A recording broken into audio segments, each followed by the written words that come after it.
When we do the pledge to the flag, I pledge allegiance to the flag of the United States of America and to the republic for which it stands, one nation, under God, indivisible, with liberty and justice for all.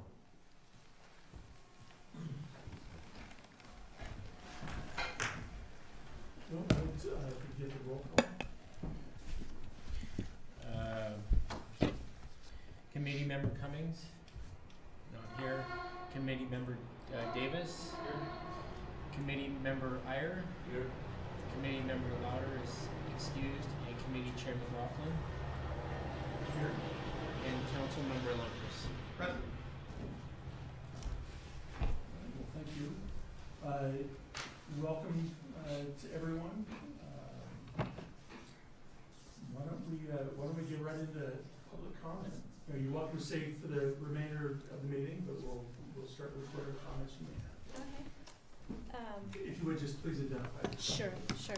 Hi, my name is Ramona Murray, and I actually live in the Menlo Oaks district. I have a son that goes to MA High School, and I wanted to come here for several reasons, but the most important reason was to come and thank the City of Atherton and the Transportation and Public Works Department and the Police Department for the efforts to make it easier on the residents that live in the area while Marsh Road was being reconstructed. We appreciated the signs and your efforts to make it as convenient for the high school and elementary kids to be able to go into school without having to deal with the traffic on Ringwood. We really appreciate that. I'm also here because my son goes to MA, and we deal daily with the traffic chaos that goes on in Ringwood and Oak Grove and all those places. And I'm hopeful that you guys will pay attention to what's going on with the growth there. Maybe attend some of the MA 2020 meetings that they have to try to find a way to reduce traffic and to educate the kids on bicycle safety, as the school is in your town but yet a independent entity. I understand that you don't have a lot of power, but reaching out to the school and maybe giving them some help with bicycle and pedestrian safety, that would be really greatly appreciated by the students. So that's all I have. I would just ask you the MA 2020, I'm not familiar with Oh, I'm sorry. The MA 2020 Transportation Commission was created to mitigate some of the changes that were happening at the school for transportation. If you are familiar with the EIR, that they had the environmental impact report, that committee was created to help mitigate some of the problems that we're having with transportation at the school. So I know that the former transportation engineer, I'm not sure that he's with the city anymore, in the beginning of the MA 2020 last year in September, he came to one meeting, but then he's no longer with the city. So you haven't had a representative there except for Anthony has been in for police. He's been coming to the meetings, but anyways, it's kind of dropped off your radar, and we'd love to see the city of Atherton participate. Do they publish a schedule of meetings? I think there's an email that goes out. Simone, the principal, sends out an email. We had our first bike accident on Coleman Avenue involving a student not wearing a helmet, running a stop sign at Menlo Oaks and Coleman. And there's a lot of kids riding on the wrong side of the road down Ringwood, and there's no control over the Ringwood and Coleman intersection as far as kids flow through. It's quite chaotic for about 15 minutes, maybe a half an hour, and then things get back to normal. But I think that some lessons for the kids, some kind of effort to do education would be really helpful. So, Right, well, thank you. thank you. Thank you for your comments.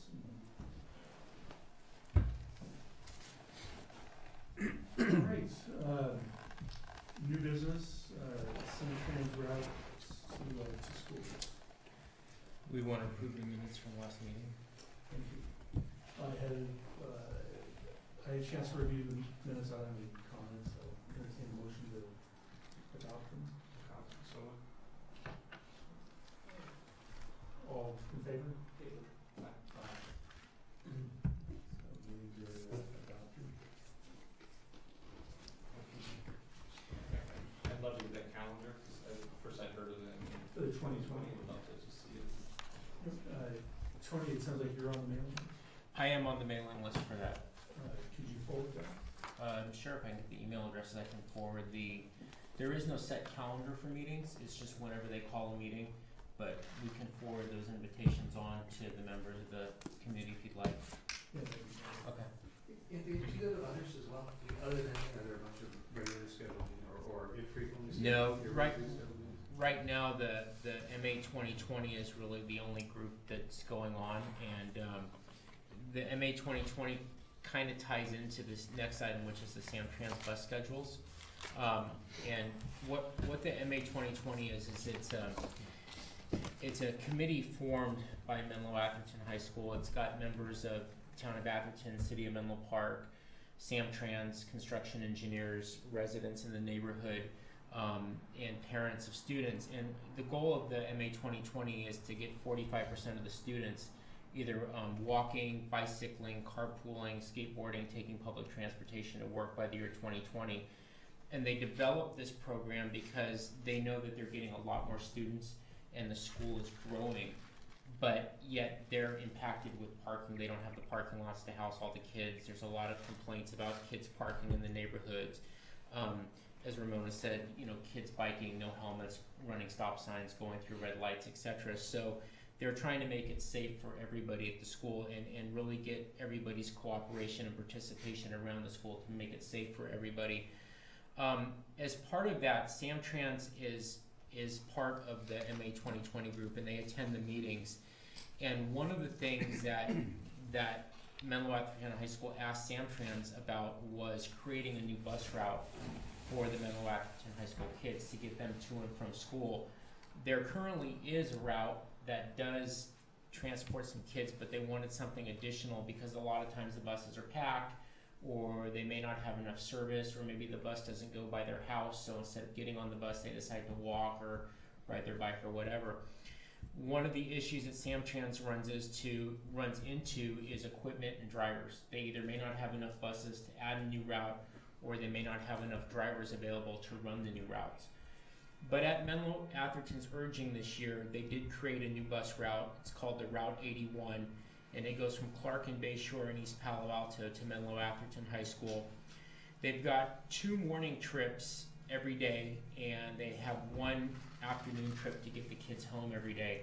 And what I did is in your binders, there is a printout. I printed out one of these for all of you, all the different routes that Samtrans has, not only for MA, but also for all the schools in Atherton and also those that surround Atherton.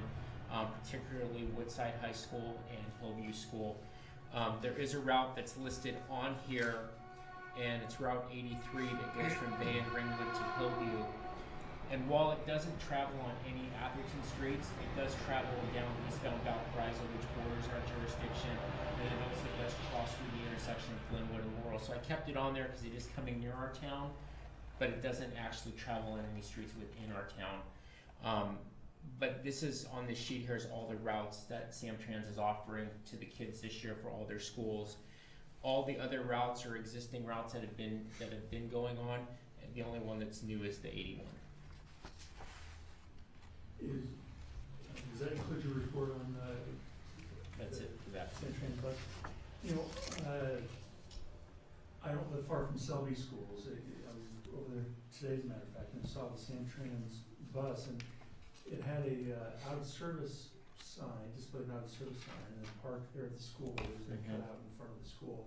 So do you know if that bus is dedicated to that route? Right, so that bus right there, that out-of-service sign will actually take the kids to Dumbarton and Marlborough in the afternoon. So they have the buses that go there in the afternoon, and they kind of just sit there and stage until school gets out, and then the kids load up on them, and then the buses take them over to Dumbarton and Marlborough area. And those buses are dedicated to that school every day to get the kids home. So there is no regular school, the yellow school bus service? There's a couple, but it's mainly for special needs kids. A lot of the kids, if they are gonna take the bus home, it's gonna be on a Sam Trans bus nowadays. If I could just interrupt, the city, school district, the Menlo Park City School District has buses, 3 buses right now.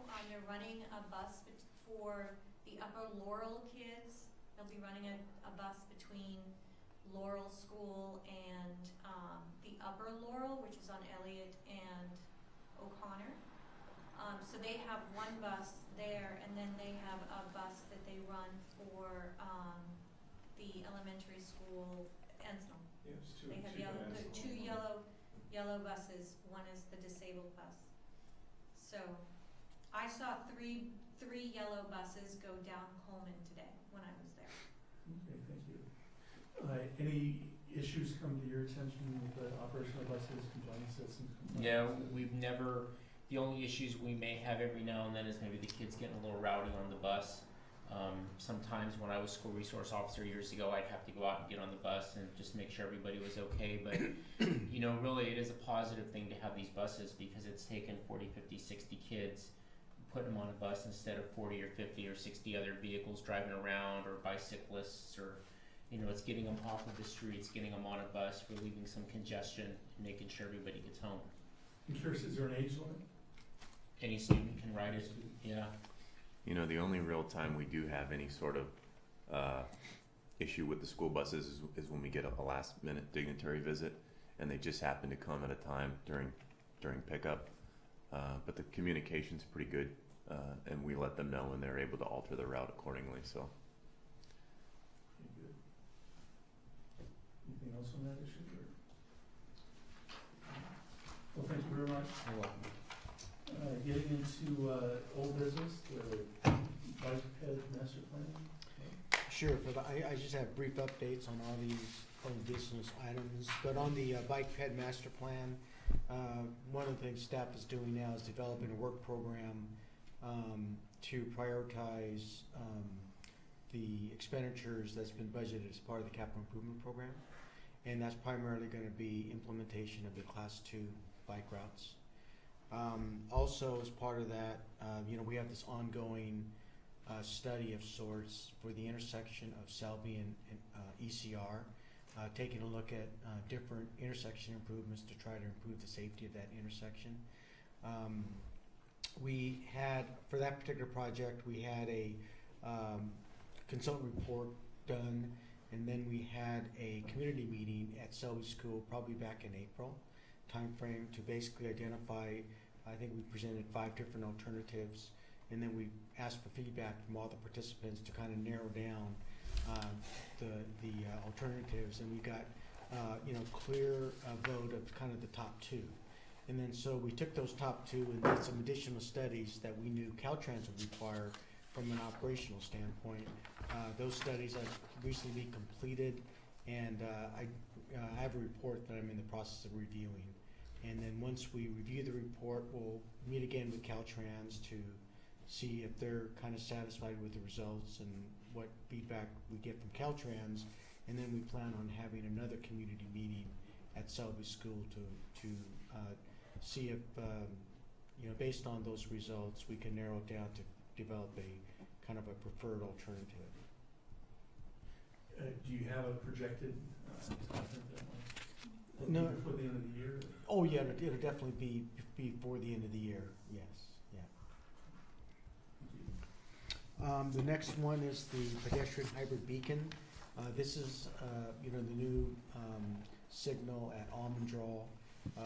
The town actually had a ribbon cutting on August 17th, and that was the day that the signal was also turned on. So it's been in operation since then, and maybe the police department can talk about The sting that we, about a sting. Yeah.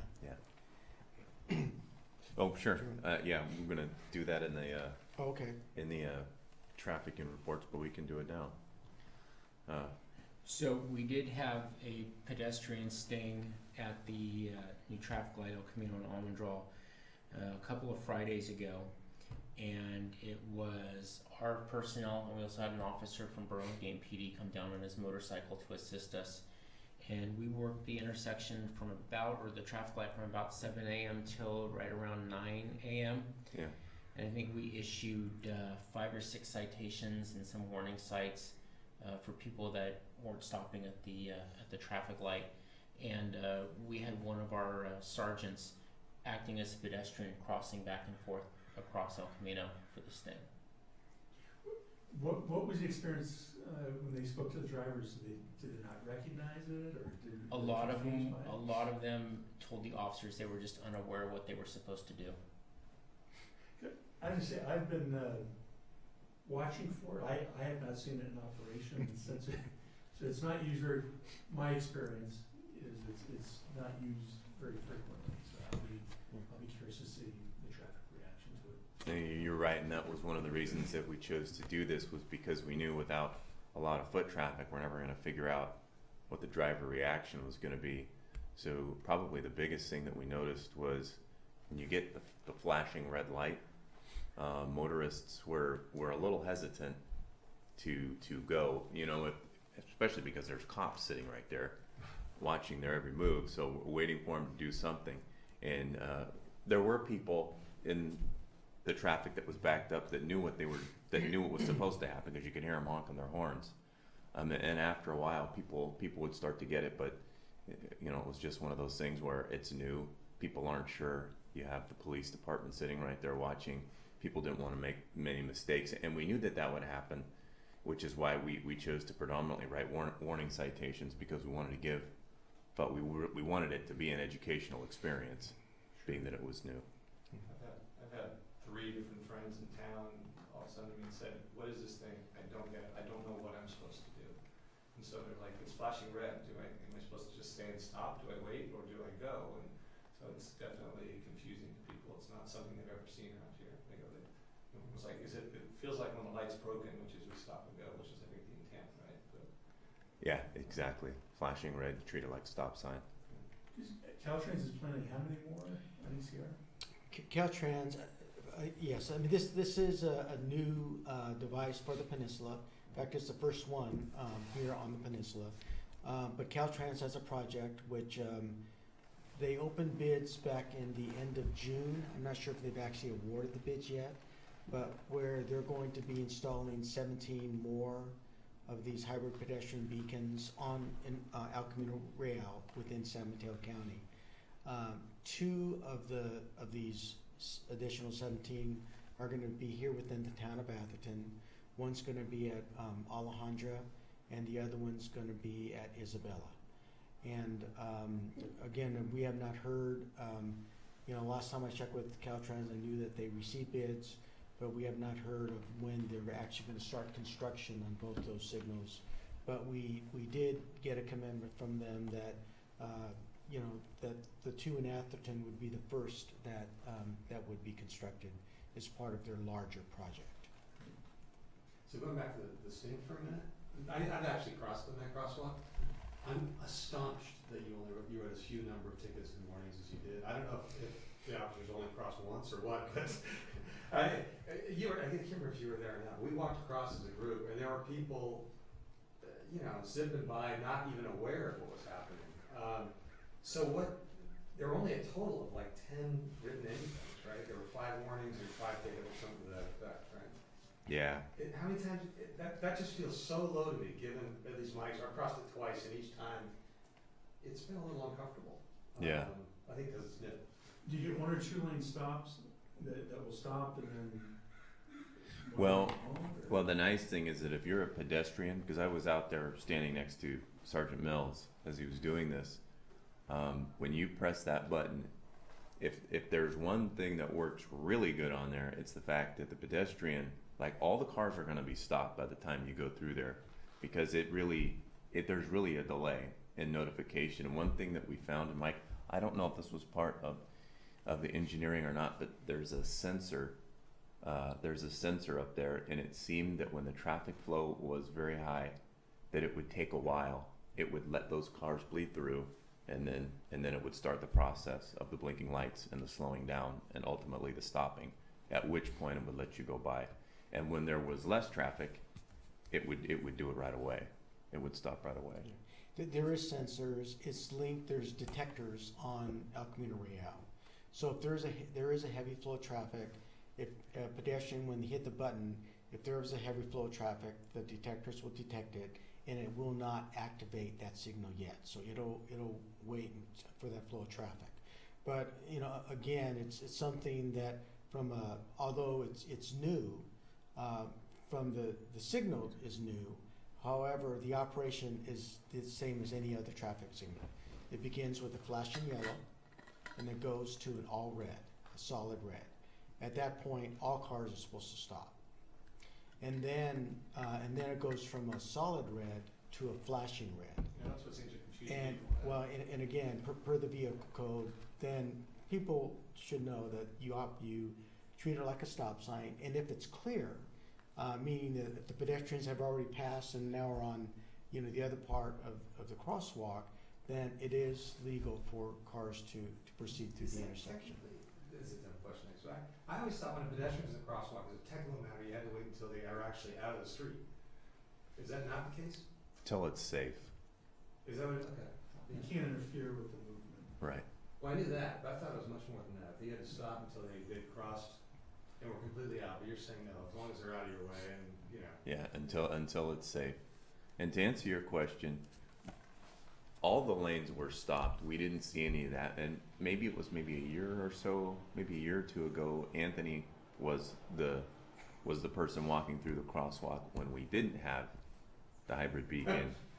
and that was much different. We would get one lane stopped and then 2 lanes stopped, and the third lane, there was one time when I almost got hit a close couple call, times, yeah. So I think Everybody's switching lane really quickly to go past all the stop cars.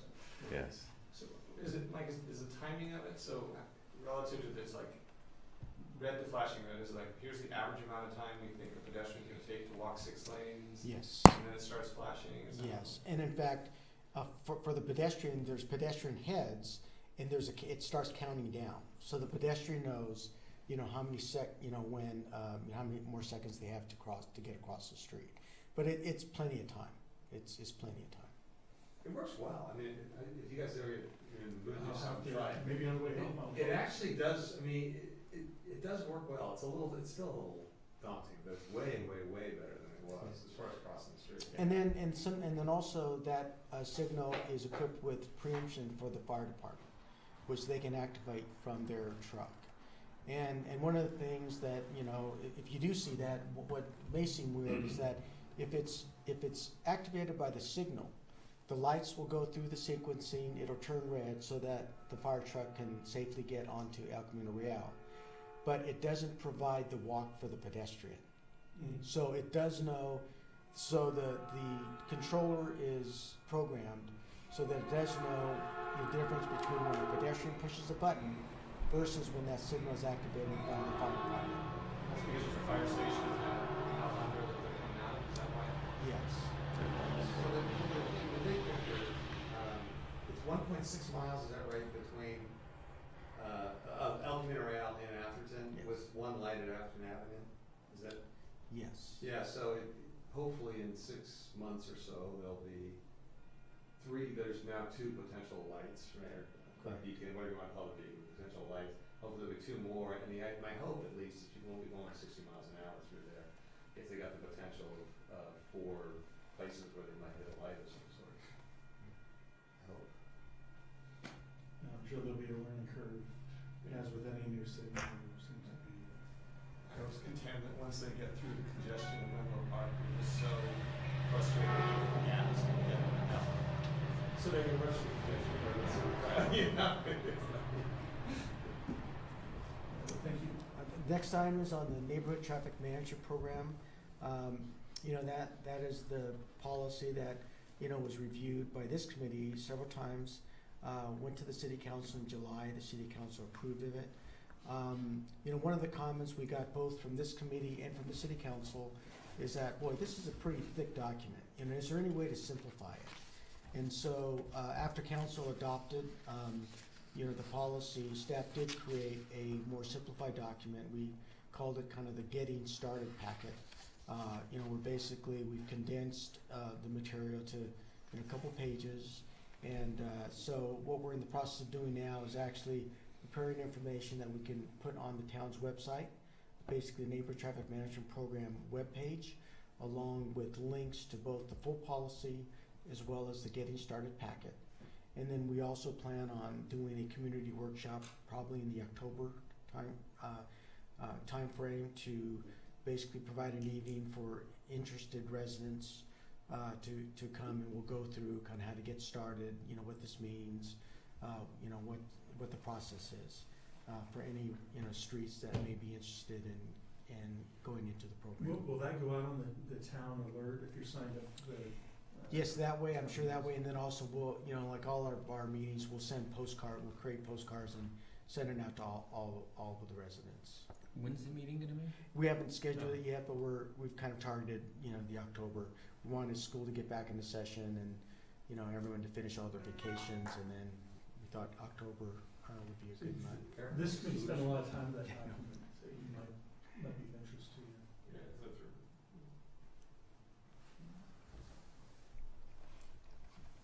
And then the next item, environment impact report, I think the purpose of this is going to be a standing item on all the meetings, is to, inform the committee if there's any environmental documents attached to large development proposals, not in Atherton, but in one of our neighboring cities. And this afternoon, I checked with our planning department. At this point, they're not aware of any.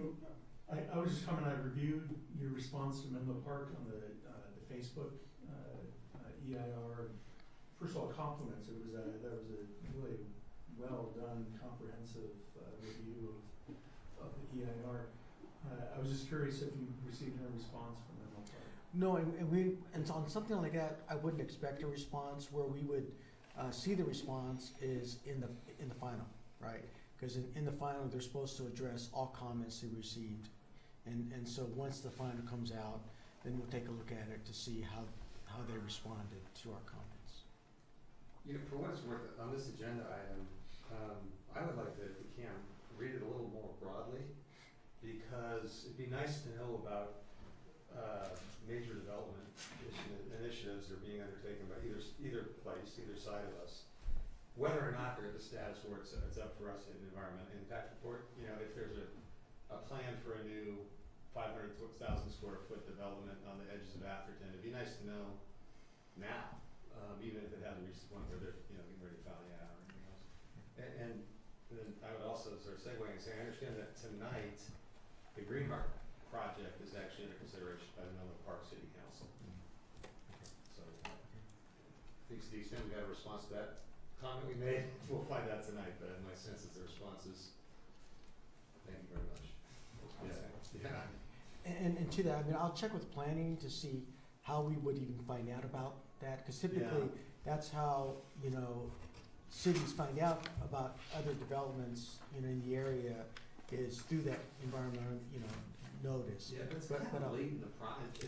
In terms of us having any input at that point, it's kind of baked. It's not fully baked, but it's well, no, that's true. And I guess the question is, how would we find out about these different developments happening in other cities?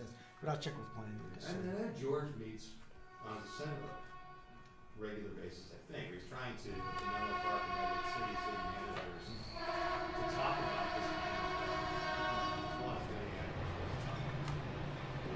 Is there an inventory of projects that are subject to EIR that are a neighboring jurisdiction? That's what we're asking for, right? Yeah, it'd be nice to have. It strikes me that didn't we talk about this once, that somebody said the fire district has to track all this stuff because it affects so much of their planning and their lives. Yeah, I think Menlo Fire, they also have a similar interest because they're the roads are getting congested, and that's their issue, is that there's no place for them to go, and when they're trying to respond to emergencies. But they don't handle Redwood City, do they? The Menlo Park can't handle Redwood City? No. I'm not sure, Just the Fair District. They will help them out on mutual aid, but their primary responsibilities are Menlo Park, Atherton, and East Palo Alto. But they wouldn't have any filings of people in private in Redwood City. But I know they're in the middle of a dispute right now with Menlo Park, at least the newspaper reported they're in the middle of a dispute right now with Menlo Park because of the rapid expansion of Facebook and some other things. And the fire district was saying, hey, we need some space over there to respond. We wanted to buy some property or lease some property in the city. I believe turned it down. It was East Palo Alto. Menlo Park is what's in the paper. It's probably something similar to Palo Alto. There's a lot of expansion going on. Yeah. Well, and, germane to this topic, I'm interested in what Caltrans is doing for, ECR and 101 in response to all these planned projects. I'm sure they're responding to EIRs, and I have an interest in inviting someone from Caltrans to address this committee and just update us what's on your radar screen, what are you planning to do, and they're the ones that have the regional responsibility for those two main routes. What are they doing? Is that something that we could arrange? I don't know if there's an interest. No, that'd be great to see what's on their long-term roadmap. Or even what are they doing to respond to the Facebook expansion? Or I don't know if Caltrans has a person that's responsible for this region or who that individual would be. But if there's an interest, I can certainly. I don't know that they do, but I would be very happy to call Caltrans, one of their deputy directors, and to see and to let them know the interest of this committee and see if we can get someone here. Just even more forthcoming, I recently wrote Caltrans and I asked them, could you send me copies of your plans for ECR within Santa Clara, San Mateo County? And I was surprised. First of all, it took me 5 months to respond with what they were doing, and it was pretty light. So, and I hope there's more meat on the bone than their response to me would indicate. Yeah, but I don't know that there is, to be honest with you. I mean, because my observations of every Caltrans district in California, and I think there's 13 different districts. They're quite different as far as how they respond to different things. My observation on District 4 is that they don't really they're not really out there taking a leadership position. They're kind of watching to see what the local agencies are doing. And particularly with El Camino Real, because if you think about it, El Camino Real, it's a state highway, but it's going right down the center of all the peninsula cities. And so all the peninsula cities, if people have plans for El Camino Real, my guess is that they are more driven by those cities as opposed to, Caltrans. Caltrans is in a more of a position of reviewing and approving or commenting as opposed to... Oftentimes they're funding projects. Well, I mean, I think they may participate. Yeah, and the type of things where they fund are safety projects. Like this project where they're going to be constructing all the hybrid pedestrian beacons. That's really a safety project where they're doing things where they have existing crosswalks at uncontrolled intersections. So they're making some safety improvements. Other than safety improvements, I really haven't seen a whole lot, because there's really not a whole lot you can do with El Camino Real. It's pretty much already built out and developed. What about 101? I mean, with the Facebook expansion, the Marsh Road interchange there is a disaster already, and it's just going to get worse and worse. And there's no plans to address that. Well, and that's an interesting question to see if Caltrans even provided comments to Facebook or Greenheart, or Google. I don't know if typically they do. Well, perhaps if you could make contact with them. Sure. And, Sure. I'd be interested in just a briefing, Sure. Something, 15 to 20 minute range. Sure. For one of our future meetings. I wonder if sorry guys, probably cause a problem with somebody, but I wonder if there must be similar bodies, transportation committees in Menlo Park and Redwood City. I wonder if it might not be a bad idea sometime to have a joint meeting, just talk about stuff. I believe Menlo Park has a transportation committee. I'd be interested. Yeah, absolutely. Yeah. That'd be a great idea. These aren't unique to Atherton and, Do you know the high school had a transportation committee? I'm happy to explore that or make I contact. don't know the with mechanism as much, the suggestion about a mechanism to find out. I think, well, maybe a mechanism is, I can call Nikki Nagaya, who's Menlo Park's transportation manager, and ask her, you know, to see if there might be an interest, because then she can kind of, you know, get in contact with their transportation chairman also, or at least put the two of you in contact. But yeah, I'll be happy to call Nikki and get a contact name and number and provide it to you. Very good. Thank you. Anything else on this topic? Rebecca Lane. Okay, so is everybody familiar with? When I first saw it. It's like a person, maybe a Beatles song or something. I'm not, it's sort of like, yeah. No, not a Beatles song. But Rebecca Lane, just in case, give you guys a little bit of background. So it's a cul-de-sac, the cul-de-sac near Menlo Atherton High School. And the big issue for years has been that there's no parking signs there. And then you have the drop off, and people know, hey, well, I can't park here, but I can stop here. So for a long time, the police department really didn't have any teeth other than shooing people away by police presence. So what we've done, it's funny because at the beginning of this school year, we got an email. Our school resource officer got an email and a phone call from a resident who lives on Pryor Lane, which is a cul-de-sac, which is experiencing the same thing. And Pryor Lane only has 4 homes, but it's got no parking signs, just like Rebecca. So to make a long story short, what we're doing, we're being proactive, and we're going to go ahead and we've pulled the residents on Pryor Lane. We've already pulled the residents on Rebecca. Is to go ahead and make the change to no stopping signs. And what the no stopping signs will do is you can't stop, just like it says. So if somebody does stop, it gives us the teeth to be able to enforce that. And the reason we became aware of the Pryor Lane is because the school sent out a map of acceptable areas where you could park, where you could do the student drop off.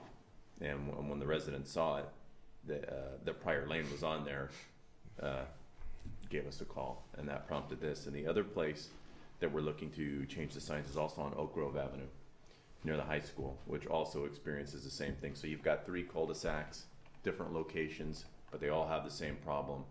And the easy enough fix is to change the signs from no parking to no stopping. We've polled the residents on Pryor. We've polled the residents on Rebecca. I called all 6 residences in the Oak Grove cul-de-sac, and I wasn't able to get a hold of anybody. I'm guessing that they're not going to, or that they will rather be in favor of it, but we're going to still try to go out and make contact with them anyway before we put them out there. But the other 2, Pryor and Rebecca, are ready to go. Can I make a comment? Please. I just don't know if you all are aware that Laurel School right now has doubled in size. So there's 700 kids going to Laurel School right now in Atherton. It's going to be split up after October 17th. So some of your Pryor Lane parkers might go away if they are not, or if they're elementary school parents dropping off and picking up. After October 17th, the new school will be open, so the school will be split so that 360 kids are going over to Menlo Park, and then Laurel School won't be as impacted in the city of Atherton as far as parking I'm goes. sure the local residents will be happy to hear that. Yeah, Except for the ones so that you don't may not be aware of that, so. Thank you. So it does raise, this may be a good opportunity to go back again to the school, to talk to them about, ingress and egress and parking, because we've had, I think Andy, you came up with some thoughts about ways it might be done, and the school wasn't super receptive. Yeah, for But maybe if there's a feeling like, you know, we've now got the new school up and our repair fixed, and we've got them moving in, maybe there's an opportunity to try again. Yeah, we tried for Encinal School, and they weren't receptive to the idea that was proposed. Yeah. And with Encinal School, we also offered that if they can provide us just some topographic information of their property that we knew they got when they did their expansion several years ago, that we'd actually design some different alternatives that we thought would alleviate some of the stacking and left turning and congestion issues, but they never provided it. Oh, well. So, it's just technically different. No parking, no stopping is getting out of your car. If you're sitting there in your car, it's not considered parking, it's stopping. But Yeah, you can leave the car running. I'm in it, and my son or daughter knows to meet me there. Hey, when class is over, you know where I'm going to be. So I'm turn the engine off, it's parking, as long as you're sitting there running, it's stopping. Yeah. So this way, obviously, it's the obvious, and we can go in there, and if somebody stopped, even if they start, they're on the hook. They're in violation. So, and I think it'll be probably a good couple weeks of enforcement through education, and maybe a couple citations, maybe a couple warning citations, depending on, you know, the nice thing about our warning citations is that we know if you've been a previous violator, it's still in the system. So people, you know, get a chance, and then when they don't get that chance, it's on them. All right, I just don't know what problem we're solving. I mean, all we're doing is pushing. I'm a parent and also I deal with it. You know, you're just pushing the problem further. So you're just dispersing it a little more, maybe, so that the cars spread around. But you're not. I mean, in our case, maybe you are creating a little bit because we bike ride to school almost every day to avoid this problem. But for most people, it's not really an option. So I mean, all we're doing is, okay, you can't stop in Rebecca Lane, so they park a further block away, and then they go to Marcusen, and they just fill up Marcusen, right? So it's not really a solution. It's just we're placating neighbors by putting stop signs up for a while. But to Mike's point, that's why the solution would be to go to the school and tell them we'll design some solutions for you, but unfortunately they're not willing to listen. well, yeah, there's part of that. But you walk around Encinal School and tell me where you're going to put any space at all. There's not much space there to do anything in that school. Well, and part of the reason is it doesn't matter what school you go to. We have problems at all of our 9 schools. We have problems at the schools in the jurisdiction where I live. There's just a 15 to 20 minute period during drop off and pickup that it's congested. So what the schools yes, some of the engineering is better than others at other schools, and so the route is a little bit better. But what they're trying to get parents to do is say, look, we're trying to put safety over convenience. When you go off in the cul-de-sac and you park and you let your kids out there, or they're coming through the area to get to you after school, they may still be crossing streets that they don't have to cross. They may be going through intersections that they don't have to go through, and all you have to do is wait for an extra 10 to 15 minutes and follow the route that we've planned for you. And, you know, sometimes... So that's the goal of not letting the park is get in line, get in that line that ends up blocking blocking the middle field. That everybody else has to wait through, and yeah. In my experience here, I have yet to see anywhere that's flawless. There's just problems at every place. A lot of cars and not a lot of room.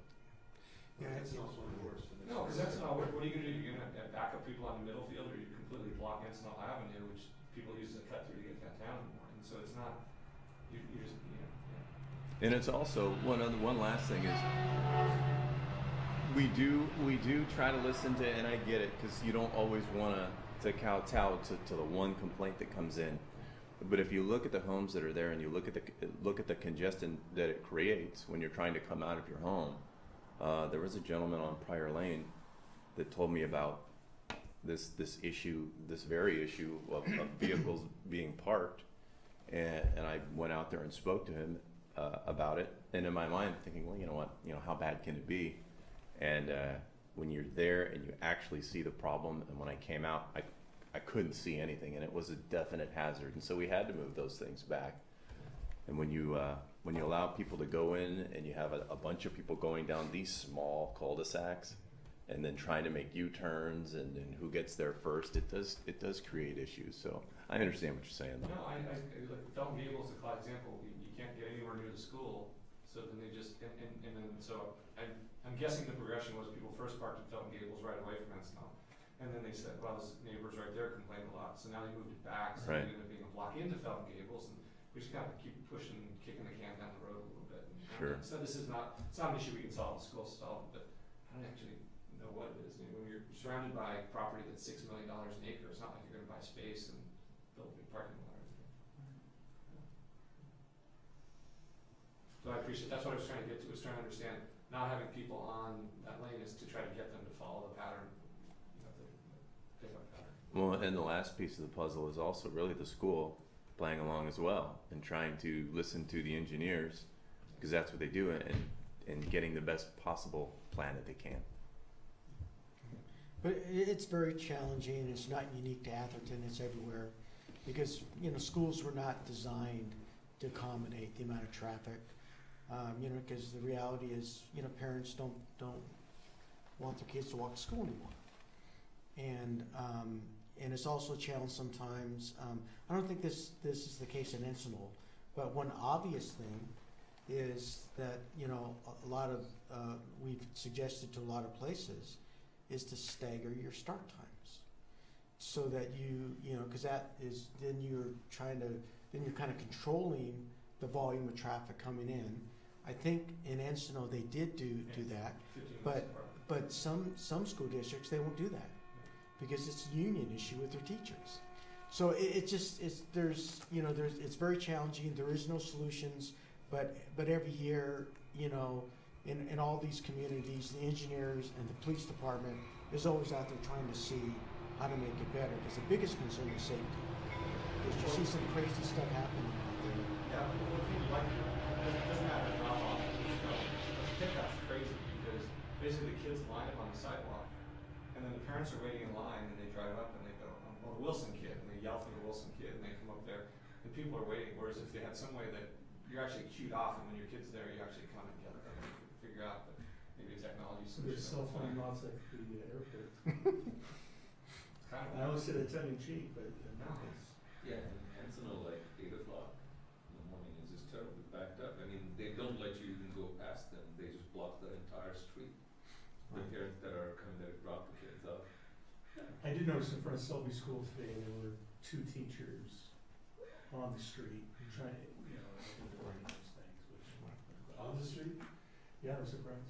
Well, on the shoulder. They're directed. No. But they, And remember, the private schools tend to handle it differently. There's different levels of all this, and there's a lot of reasons for it. But Well, and a lot of times the private schools have more property on site. and more incentive to listen, because their lives can be dramatically affected by that. Sacred Heart has 3 lanes for drop off, it's much more efficient. great resources to. Yeah. Right. All right, I believe our monthly police report is up next for July. Alright, so we'll go over the July report first. During the month of July, there were 3 traffic complaints received by the police department, and those complaints are all listed along with the amount of time that we spent in the area and the results. There was 1 DUI arrest made for driving under the influence during July, and it was not the result of a traffic collision. Our 3 traffic officers were assigned to their motorcycles during July. We had 10 collisions, 3 involved injuries, 2 were hit and runs, and none of them were caused by anybody who was driving under the influence. And for July, we had 195 traffic stops. Moving on to August, we received... If I could just ask, I'm curious about the truck enforcement data. What drives that? How often, do you do it on a regular periodic basis? Or? The truck enforcement data, what we do with truck enforcement is when there's enough officers working and when there's no calls for service that are backing us up, then the officers can go out. Normally what they'll do is they'll go out to Middlefield and Watkins right there at the truck stop area, and they'll stand there. Usually that can be 8 a.m., 8 to 9 a.m. or so, and they'll stop any truck that's over 3 tons, pull them over to the side of the road, get their information, and then what we'll do is we'll run them in our computer system to see if they've ever been stopped for a truck violation before. If they've never been stopped for an overweight truck violation, then we'll usually issue them a warning cite for the ordinance. However, if they have been stopped in the past for being an overweight truck, then we'll issue them a citation for that. We do every now and then get citations out of there for drivers of those things that are driving without a driver's license or driving with a suspended driver's license. Sometimes we'll get no insurance out of them, or we'll get a mechanical violation out of them. But a lot of us being able to go out there is just based on our staffing levels and our calls for service. And unfortunately, we honestly haven't been going out there a lot lately. It's just between the staffing and calls for service, we haven't had time to do it. And there's that one optimal time in the morning that's best, because we can really only get them southbound on Middlefield. We've tried doing both sides of Middlefield, but when we go to the other side, we end up blocking the whole lane, and we start blocking traffic, and it becomes dangerous walking back and forth. So if we can't get them in that one little area of time, then we're kind of stuck for the rest Do you of the have day. portable scales? We don't have any of that kind of equipment. No, but we go by the unladen weight, and the unladen weight is listed on the registration of the vehicle. So if that unladen weight's more than 6,000 pounds and they don't have a delivery in Atherton, then automatically they're in violation of that. Thank you. One other question, just out of curiosity, on all the collisions that occurred, you list the day and the time, but not the date. Was that, I don't know if that was just an oversight or whether there's a reason we're keeping it off. We've never put the date down.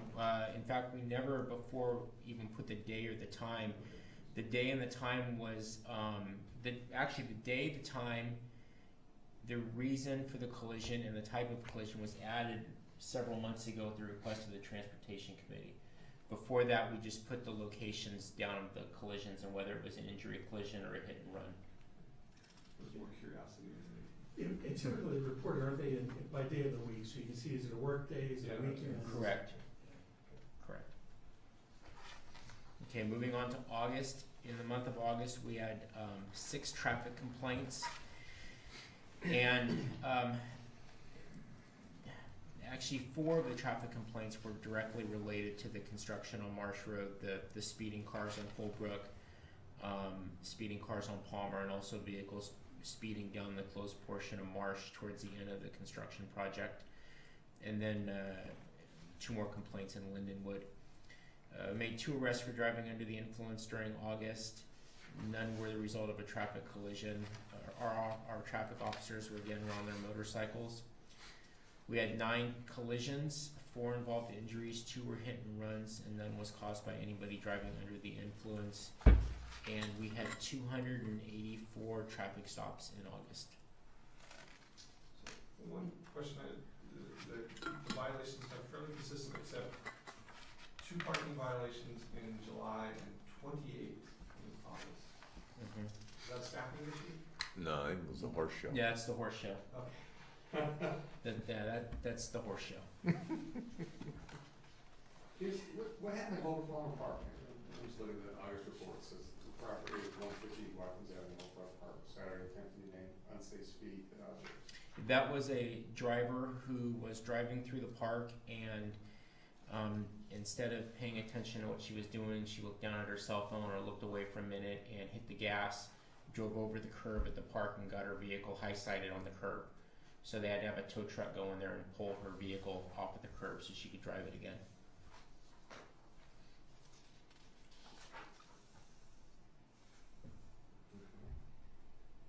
Thank you. And I believe, I'm sorry, one last, I just had, this first time I saw this, and I apologize. Intersection of Emily and McBain Avenue, so that's right next to Sacred Heart. Injury hit and run with a bicycle? Mm-hmm. What, is there any more color to that? Is it, So it was it's a parent's nightmare. yeah, it was, luckily the girl didn't get too hurt. She got a bruise and a little scratch. She was riding her bicycle southbound on Emily Avenue. She was going to make a left-hand turn onto McBain. She says she put her hand out to make the turn, and a girl that was driving southbound on Emily behind her didn't see her put her hand out.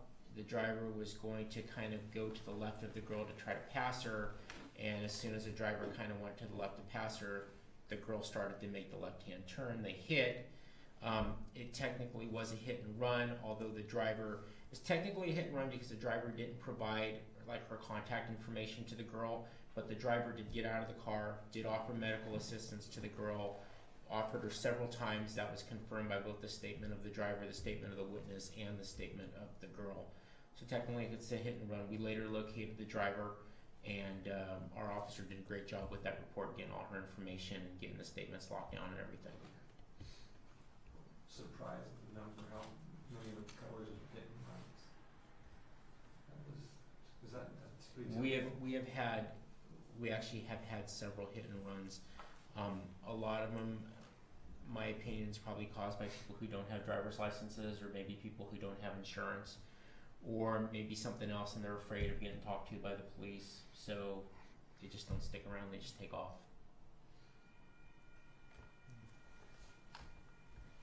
I think we just had a Marsh Road project update. Question, I don't know if this is appropriate. Wasn't there a DUI task force, or what do you want to call it, this past weekend? There was. Is it? There was. Actually, there were a couple of things this past weekend. This past weekend, the San Mateo County STEP team, which is made up of every police department within San Mateo County, and every month they get together as a group and they do one saturation patrol, one day where they will do a countywide step deployment in 2 cities. They'll do one city in the morning, one city in the afternoon, and they'll focus primarily on traffic violations and stuff in that city, things that are causing collisions. Part of that is they will also do one specialized enforcement day where a group of 6 to 10 officers come out and just work on certain violations, and they'll also do one DUI saturation patrol on a night. So they did do the DUI saturation patrol this weekend, and in Menlo Park and Atherton, and there were actually 3 arrests made for 2 of which were for driving. One was driving a vehicle under the influence of alcohol. One was being under the influence of a controlled substance, and another arrest was made for possession of a controlled substance this past weekend on Saturday night. And then yesterday, I'm sorry, was that a checkpoint or a roving? it was roving patrols. And then yesterday we had about 10 officers come down and work traffic enforcement in both Atherton and Menlo Park. And those officers, between the hours of 6 a.m. and 2 p.m., made 50 traffic stops and issued 39 citations. 17 were for cell phone violations, 5 for texting violations, 3 for seatbelts, 3 for speed, and 1 driver was cited for driving on a suspended driver's license. And then coming up in 2 weeks, on Wednesday in 2 weeks, it'll be the countywide step deployment. I believe it's September 27th. The countywide step deployment will be in Atherton and Menlo Park. There'll probably be somewhere between 20 and 30 officers in these 2 cities. I think it's the 21st. 21st? 21st, a week from tomorrow. Next week. And they will be in both Atherton and Menlo Park working on all kinds of traffic enforcement issues. No. I think we were having perfect. I think that brings us to the Marsh Road. Well, the project is essentially done. There's just a few minor cleanup items that the contractor needs to do, but it's all in the channel. So as far as the roadway itself, we're pretty much done with anything on the roadway. Is there a plan in place and schedule to put the deck on the channel for a like that? No, and it's but it was designed to accommodate a cover. But as far as, formally, the council's not to date taken any formal action designating it as a bike route, and there is no timeline as far as putting that cover on. There's no budget. There's no project. proposed. No. And for what it's worth, if I were at Facebook, I would think it would be a nice expenditure of funds, because it enables them to, it would give them a nice little That's ride. where my mind went. And to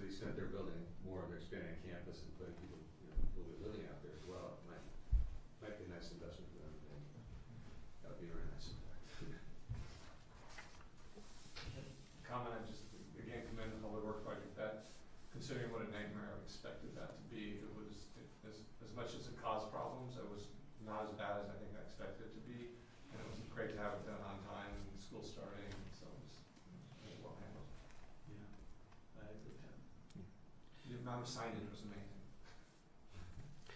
You know, and a lot of that was, you know, really the town of Atherton going that a little, you know, extra expense, you know, for the additional flagging, for, you know, there's just a lot more customer service touches, you know, for this project than, you know, a lot of public works projects. May I ask a question? Sure. So, after the street was opened, the side of the road going towards Town Hall was closed during the week for some kind of construction for a few weeks. What was the cause of that? I'm not sure exactly what you're talking about, but what I suspect it is part of the project, West Bay Sanitation District, they wanted to line the sanitary sewer under the road. And so that is what I believe it was for. It was for that lining operation. There's also been some notices mailed about PG&E work, PG&E putting in new gas lines. Has PG&E contacted the city? We're not aware of any gas. I'm not aware of any gas lines on Marsh. Well, has PG&E contacted the city about their plans to tear up the streets and put in gas lines? I don't know. How can we find out? Oh, I can just check with others on staff tomorrow. I personally don't know. Well, that's fine, but I'd like to know, and I'd like to understand, you know, if we have a way to coordinate with the public utilities so that we can have work done in coordination. Maybe you can Well- incorporate that into the EIR. Well, portion. and it is done in court. I mean, as an example, on Almondrell, the town had plans to resurface Almondrell, but through coordination efforts, we learned that PG&E also had plans. They wanted to change some gas lines there, and so we delayed our project. We coordinated with PG&E to have that work done, you know, and then, you know, prior to our project. So there is coordination going on, but I'm not aware of more kind of broad or widespread what PG&E has plans. So, I'm very happy to hear about that coordination, and it may be just my lack of knowledge and experience in this, but I would like to understand what the procedures are in place for ongoing coordination between the town and the utilities. And I would also like to second my colleagues' comments. To be on time and on budget is not just remarkable, but it's almost unprecedented these days. Congratulations. And then I'd like to ask you a question. So if you think we should get Facebook to do something, how do we do that? Well, we've had some discussions with them, but it hasn't been really, it hasn't been a big priority. There was the city attorney had been involved, and we did get a copy from Facebook. I'm gonna make this up 4 or 5 years ago, something like that. So we have to sort of reopen that conversation. Can this committee be of any help? Look, I don't know the answer to that. I mean, this is the kind of thing the other problem we have with this, if we do, you know, put a bike lane over there, that's just that one little stretch of marsh with the bike lane, and then it's got to dump somewhere. It's going to dump into the middle field, so it's a little bit complicated on that, and on the other end as well, it gets a little complicated. But yeah, I mean, we need to get at least have that on. Hasn't been the priority that it probably should be. Maybe now it is that we finish the construction. But I'm happy to take that on me to make a report back here at the next committee meeting, and at least there's hopefully something more coherent to say. Thank you. One last question. It may just be an allusion to it because it's a nicer fence or is the actual driving area to the street a little bit wider now on Middlefield, or is it about the same? On Middlefield or on Marsh? I'm sorry, Marsh. On Marsh, is it? No, it's about the same. About the Yeah. same? I saw scratches on that rail like the first day it was up. You noticed that? Well, hopefully we won't read about any more vehicles in the ditch. Well, yes. I mean, that is, hopefully there is no more vehicles in the ditch, because that is a traffic rated barrier. But there'll definitely be cars running into it. Okay. So it's still a death wish for a bicyclist to ride on that street. Some still do it. I know, but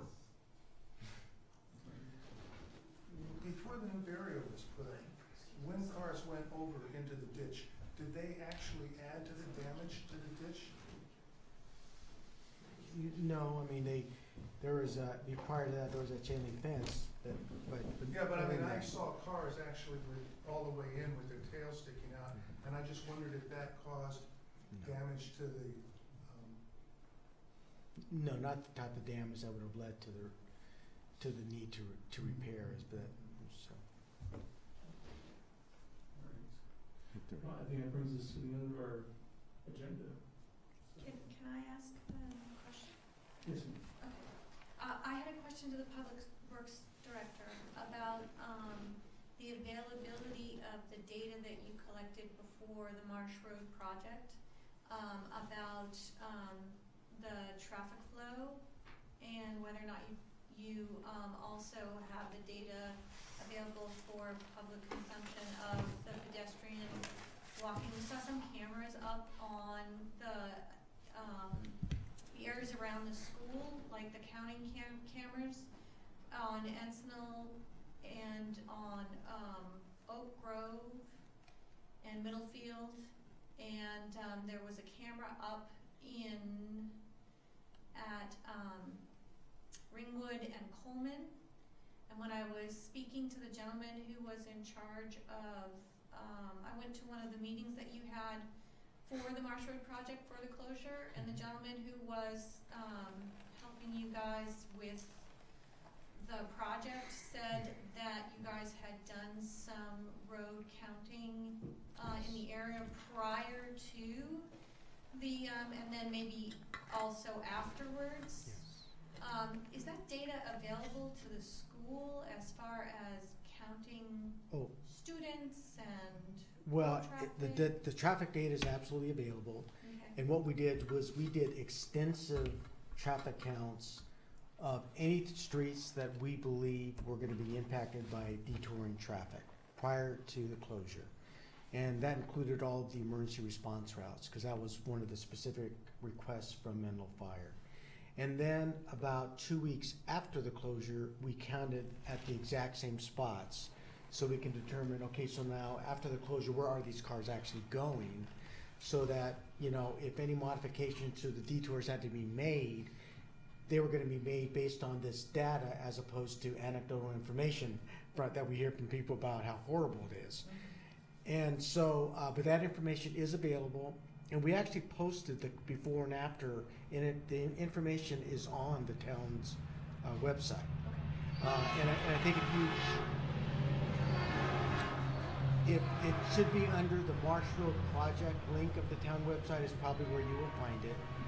I'm to be honest, I'm not sure about the method when you mentioned that the cameras, because prior to that, but recently, probably in the last 8 or 9 months, we also did some pedestrian counts along Middlefield, because as part of the, you know, some bike ped follow-up studies we wanted to do, we were taking a look at should we be adding another pedestrian crossing along Middlefield. And so for that purpose, we did bike pedestrian counts along Middlefield. And so in those cases, I believe they would have used a camera. But on the other traffic monitoring we did as part of the Marsh Road project, I'm not familiar exactly what they used, but I don't know if they used a camera. Are you talking about cameras on top of traffic lights? No, they were actually on, like, there's, on Coleman, there was one camera strapped to it might have been a traffic light. It was a pole, an electrical pole. It was at the corner of Ringwood and Coleman, facing Coleman. If you could continue this outside of our Sure. meeting, Sorry. just, I'm sure they'll provide you with what you need, but Yeah. I think we're in adjournment if there's. Just a question, we only have the next meeting scheduled date. I don't think we get a firm date for what's after that. I'm just trying to. Why don't we, at the next meeting, set the 2017 calendar? so, just to review the date of the next meeting? Tuesday, November 1st.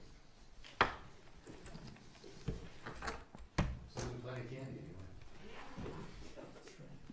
Yeah, I think the last meeting we just set the 2 dates and we said try to do the. Yeah, why don't we plan, if I